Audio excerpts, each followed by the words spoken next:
Ce matin, qu'est-ce qu'on peut bien entendre, écouter de la parole de Dieu? Et je crois qu'il y a un verset qui a attiré mon attention tout à l'heure. Alléluia. Et nous allons partager ça ensemble. Alléluia. Parce que l'Esprit met dans mon cœur qu'il y a des personnes qui ont un sentiment de peur, de crainte. Et je vais parler à ces personnes ce matin. Dieu a un message pour toi. Tu es venu ce matin avec un sentiment de peur, de crainte, de peur, peut-être pour ton avenir, ou bien pour la situation que tu traverses, ou bien face aux difficultés, ou bien même face au péché dans lequel tu vis. Le Seigneur a un message pour toi. Et je parlerai ce matin de crainte et confiance. Ces deux sentiments que nous éprouvons le plus souvent. La crainte et la confiance. Parfois, on a peur. Parfois, on doute. Et ça fait qu'on craint. Et la crainte et la confiance, généralement, c'est deux sentiments qui vont ensemble. Surtout quand on est chrétien, crainte et confiance, ça va ensemble. Et je vous montrerai ce matin ces deux sentiments-là. Qu'est-ce que Dieu veut? Qu'est-ce que Dieu souhaite? Quelle est la promesse divine concernant la crainte et la confiance? Tu peux être en train de vivre, de traverser des circonstances. Ça peut être des moments difficiles dans la vie. Ça peut être aussi même des moments de joie. Et puis avoir la crainte, ça peut être des moments difficiles, et puis tu as la crainte. C'est un sentiment que tu peux avoir quand tu traverses des circonstances. Que dit la parole de Dieu? Nous allons nous inspirer ce matin d'un psaume de David. C'est le psaume 56. Et particulièrement, je mettrai un accent sur le verset 4. Psaume 56, verset 4. Quand je suis dans la crainte, je me confie en toi. Quand je suis dans la crainte, je me confie en toi. Je disais que la crainte et la confiance, pour un enfant de Dieu, ça doit aller ensemble. Et ici, nous avons l'expérience de David. Le verset, il est simple, une seule phrase. Quand je suis dans la crainte, je me confie en toi. C'est une crainte bénie qui nous rapproche de Dieu. Lorsque l'âme éprouve souvent de la crainte et la confiance, c'est tout à fait normal. Parce qu'un enfant de Dieu, crainte et confiance doivent aller ensemble. La crainte doit pousser celui qui sait Dieu, celui qui aime Dieu, celui qui est chrétien à placer sa confiance en Dieu. Quand je suis dans la crainte, je me confie en toi. Il y a des personnes, quand elles sont dans la crainte, elles se confient en une autre entité spirituelle. Quand elles sont dans la crainte, elles vont se confier soit à des marabouts, soit à des féticheurs. Mais quand tu es enfant de Dieu, comme David pouvait le dire, quand je suis dans la crainte, je me confie en toi. Je veux dire à quelqu'un ce matin qui éprouve la crainte par rapport à une situation, par rapport à un problème, par rapport à un événement dans sa vie, confie-toi en Dieu. Crainte, confiance vont ensemble quand on sait Dieu. Il n'est pas dit que tu n'auras pas la crainte. Il y a des événements qui te feront peur. Il y a des événements qui te feront tourmenter d'angoisse. Parce que chaque jour, David disait que chaque jour, ses adversaires le harcèlent. Chaque jour, il voit de nombreux adversaires. Ils lui font la guerre avec arrogance. Guerre physique, guerre spirituelle. Il les voit. Il voit des événements malheureux chaque jour qu'il traverse. Mais quand il est dans la crainte, il se confie en qui? Il se réfugie en qui? En Jésus-Christ de Nazareth. En toi, je me confie. En toi, Dieu vivant. En toi qui m'a délivré de la puissance d'autrefois. En toi, le Dieu éternel qui s'est révélé à nous en Jésus-Christ de Nazareth. Il connaît Dieu. Quand tu as la connaissance de Dieu, que tu as la crainte, confie-toi en ce Dieu merveilleux. La confiance, il dit je me confie, peuple de Dieu. Se confier, c'est se remettre entre les mains de Dieu. C'est cette confiance-là que nous devons avoir en Jésus-Christ. Il y a aussi la détermination, aucune incertitude avec le Seigneur. Je sais en qui j'ai cru. Je vais dire à quelqu'un, quand tu es dans la crainte, ne cherche même pas à regarder ailleurs. Ne cherche pas à regarder à te confier à un homme. Ne cherche pas à regarder quelque part, à penser à quelqu'un qui te viendra au secours. Confie-toi seulement en Dieu. Seul Dieu qui sait tout, qui connaît tout. La parole de Dieu déclare qu'il est omniscient, omnipotent, omniprésent. Il saura comment combler cette crainte et la transformer en un sujet de joie dans ta vie. Crainte et confiance, quand tu es enfant de Dieu, tu peux avoir la crainte, mais place ta confiance en Dieu. Toi qui crains ce matin, quel que soit l'objet de ta crainte, place ta confiance en Dieu. Connais qui tu sers, connais avec qui tu marches. C'est le Dieu véritable. Et la connaissance de ce Dieu. C'est quand tu ne connais pas qui est avec toi, c'est là que ta crainte, là, ça t'envoie ailleurs. C'est là que ça t'envoie chez les marabouts, parce que tu ne sais pas qui est avec toi. Est-ce que tu me comprends, peuple de Dieu? Quand tu sais qui est avec toi, quand tu le sais là, tu es tranquille. C'est Jésus-Christ de Nazareth. Mais quand tu ne sais pas qui est avec toi, tu vas commencer à faire des bêtises pour savoir qui est avec toi. Et la connaissance de ce vrai Dieu. Avec Dieu, les choses vont pas à pas, un peu avec Dieu. Il y a un temps pour toutes choses. La connaissance, la confiance et puis la détermination. Sois déterminé. Aie confiance en ce Dieu.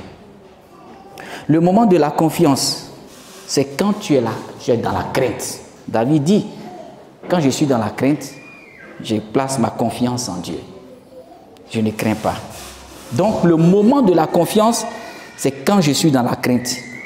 Heureux ceux qui placent leur refuge en Dieu quand ils sont dans la crainte. Alléluia. Cherche à te réfugier en Jésus quand tu es dans la crainte. Ne fais pas comme Adam. Regardez dans le jardin d'Éden, quand Adam a péché contre Dieu, qu'est-ce qu'il a fait? Il s'est caché loin de Dieu. Mais regardez l'exemple de David aussi. Le contraire, c'est que David, lui, il se cachait en Dieu. Adam s'est caché loin de la présence de Dieu. Et Dieu va lui dire, où es-tu? Dieu n'a pas dit, qu'est-ce que tu as fait? Parce que Dieu savait qu'il avait déjà péché. Je vais dire à quelqu'un, Dieu sait que tu as péché. Dieu nous connaît. Tous nos manquements, nos faiblesses, il connaît. Mais quand il vient vers nous, il nous cherche. Il dit, où es-tu? Il n'a pas dit, qu'as-tu fait à Adam? Il savait ce qu'Adam avait fait. Adam avait désobéi. Ne fuis pas loin de la présence de Dieu. La crainte doit te rapprocher du Seigneur. David se cachait en Dieu. Je vais dire, confie-toi en Dieu. Confiez-vous en Dieu quand vous avez peur. Quand vous avez peur de quoi? Quand vous avez peur, par exemple, de la culpabilité et de la colère. Confiez-vous en Dieu. La Bible déclare, il n'y a aucune condamnation pour ceux qui sont en Jésus. Il a fait la paix par le sang de sa croix. Donc confie-toi en Dieu. Quand tu as peur de la colère, quand tu as peur de la culpabilité, quand le diable t'accuse parce que tu as péché, confie-toi en Dieu. C'est pour ça que le Seigneur a été cloué sur la croix. Quand le diable vient vers toi pour t'accuser pour quoi que ce soit, pour te dire que tu es coupable de meurtre, tu es coupable de cette désobéissance. Et donc Dieu ne peut pas te pardonner. Et donc tu ne peux plus servir. Confie-toi en Dieu. Ta crainte, ta peur doit te confier dans les bras de Dieu. Ça doit te ramener dans les bras de Dieu. Seigneur, en toi je me réfugie. Aide-moi, soutiens-moi, délivre-moi, parce que le diable m'accuse. Le Seigneur ne vient pas vers nous pour nous accuser. Il vient vers nous pour nous délivrer. Il vient vers toi pour te restaurer, pour te renouveler. Jésus n'est jamais venu vers quelqu'un pour porter des accusations contre lui. Son cœur est un cœur plein d'amour. Il vient pour te sauver. Il vient pour te restaurer. Confie-toi en Dieu. Confiez-vous à Dieu quand le péché intérieur vous laisse là. Aucun espoir de délivrance par notre propre force ou par notre sagesse. S'il y a un péché interne, intérieur, confiez-vous en Dieu. Votre propre force ne peut pas vous délivrer. Votre propre force ne peut pas vous sauver. C'est Jésus, c'est Dieu qui sauve le péché. C'est Dieu qui aide par sa force et par sa sagesse divine. Il a payé le prix. Confiez-vous en Dieu lorsqu'il y a la faiblesse et l'échec. Confiez-vous en Dieu. Et de nous-mêmes, nous ne pouvons qu'échouer. Ça, c'est vrai. Parce que l'homme est plein de faiblesses. Si on veut compter sur nous-mêmes, on va aller d'échec en échec. Qui peut compter sur lui et puis réussir dans la vie? Si tu veux compter sur toi-même, tu vas échouer. Si tu veux compter sur ta sagesse, tu vas échouer. Si tu veux compter sur ton intelligence, tu vas échouer. Plusieurs personnes sages, intelligents, qui ont la connaissance, qui ont fait de hautes études, qui sont diplômés, qui ont des doctorats, quand ils font des affaires, parfois ça échoue. Ça échoue plusieurs fois même avant que ça ne réussisse. Je vais dire, mais celui peut-être qui n'a même pas le doctorat peut faire une affaire et puis ça peut réussir. Mais celui qui est expert dans son domaine, il peut monter quelque chose dans ce domaine qu'il a étudié et dans lequel il a eu le doctorat échoué. Donc, si nous comptons sur nous-mêmes, nous allons aller de faiblesse en faiblesse. Nous allons aller d'échec en échec. L'homme est faible de nature. Nous tous, nous sommes privés de la gloire de Dieu. À cause de nos faiblesses, à cause de nos manquements. Il y a beaucoup de choses et dans lesquelles nous échouons. Comptons sur Dieu.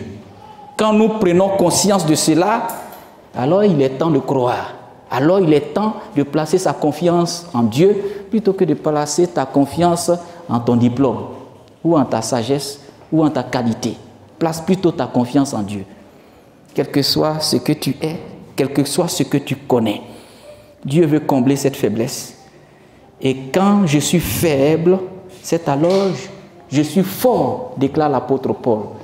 Dans ta faiblesse, Dieu peut te rendre fort. C'est quand tu comptes sur Dieu que tu deviens plus fort. C'est pour ça que l'apôtre Paul a expérimenté ça. Il dit, quand je suis faible, c'est alors je suis fort. Pourquoi quand il est faible, il est fort? C'est en plaçant sa confiance en Dieu. Parce que sa faiblesse le rapproche de Dieu. Tous ceux qui sentent et qui savent qu'ils sont faibles placent leur confiance en Dieu pour avancer dans la vie. Quand tu es croyant, ça c'est ce qu'il faut faire, peuple de Dieu. Dieu veut combler les faiblesses et nous donner du succès dans ce que nous entreprenons. Confiez-vous en Dieu quand vous avez peur des épreuves et des tentations. Oui, elles sont là, les épreuves, tous les jours. Les tentations sont toujours à nos portes, chaque jour. Vous allez sortir de l'église tout à l'heure, vous serez confronté à des épreuves. Vous serez même tenté, tout de suite même, après le culte, juste après le culte. Les secondes qui vont suivre là, il aura tentation, qui va vous attendre même. Vous n'allez même pas encore franchir le seuil, la limite de la clôture. Les tentations vont se pointer là. Alléluia. Que faire? Les épreuves seront là. Que faire? C'est maintenant là peut-être qu'il n'y a pas de tentation parce que vous êtes en train d'écouter la parole de Dieu. Mais dès qu'on a fait pain, c'est fini. Fin du culte. Descendez là. Votre regard va croiser quelque chose qui va vous tenter. Sur place. Que faire? Confiez-vous en Dieu quand vous avez peur des épreuves et des tentations. Parce que ça nous paraît le plus souvent effroyable. Effroyable, ces obstacles-là. Nous les redoutons. Mais il est un homme en qui nous pouvons nous réfugier quand la tempête se déchaîne. Son nom, c'est Jésus-Christ de Nazareth. Crois seulement en cet homme. Crois en Jésus et place ta confiance en lui. Les épreuves viendront, la tentation viendra, mais tu seras au-dessus. Dieu ne te tentera pas au-delà de tes limites, au-delà de ce que tu peux supporter. Quand tu as Jésus, il est là toujours pour réguler et te permet d'avoir la victoire. Confiez-vous en Dieu aussi quand vous avez peur de la maladie et de la mort. On a vu le temps de Covid-19 ici. Tous nous avions peur. Et nous qui avons la foi en Dieu, ce que nous avons fait, nous nous sommes confiés en Dieu. Et parce que nous nous sommes confiés en Dieu, le Covid est venu, on est vivant. On a placé notre confiance en Dieu. Confiez-vous en Dieu quand vous avez peur de la maladie et de la mort. L'ombre de la mort fait peur, mais la foi remporte la victoire. La Bible dit qu'ils ont vaincu par le sang de l'agneau, ils ont vaincu. Il ne craint point les mauvaises nouvelles. Son cœur est ferme, confiant en l'Éternel. Peuple de Dieu, crainte et confiance vont ensemble. Je viens de le dire tout à l'heure. Après cette expérience de David, je vais emmener quelqu'un. Dès qu'il a une crainte, qu'il se confie en Dieu. Dès qu'il y a une crainte qui apparaît, parce que tu ne peux pas éviter d'avoir une crainte. Tu ne peux pas éviter d'avoir peur. Mais que la crainte que tu as soit une crainte bénie. Parce que la crainte bénie va te rapprocher de Dieu. Mais la crainte qui n'est pas bénie va te rapprocher du diable. Beaucoup dans leur peur, dans leur crainte, se sont réfugiés soit dans l'alcool, dans la drogue. Se sont enfoncés encore dans le péché. Parce qu'ils craignent quelque chose, ils sont rentrés dans le péché, ils sont restés dans le péché. Mais la crainte bénie va te rapprocher de Dieu. Un enfant de Dieu, tu peux avoir des craintes. Ça te rapproche du Seigneur. Voilà ce que David nous enseigne ce matin. Cette expérience, elle est palpable, elle est réelle. Dans ta crainte, qui cherches-tu? Si tu te rapproches de Dieu, tu auras la victoire. Double de ce que tu vas perdre, Dieu va te donner.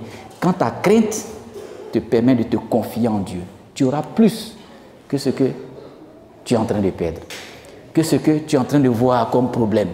Dieu va te donner la victoire sur ce problème. La crainte rapproche de Dieu. Dans ton ministère, confie-toi en Dieu. Place ta confiance en Dieu. Quand la crainte vient, confie-toi en l'Éternel. Tu ne seras jamais déçu. Que Dieu bénisse sa parole et qu'il restaure son peuple au nom de Jésus. À l'écoute de la parole de Dieu. Retrouvez-nous sur nos pages Twitter, Instagram et YouTube. Que Dieu vous bénisse.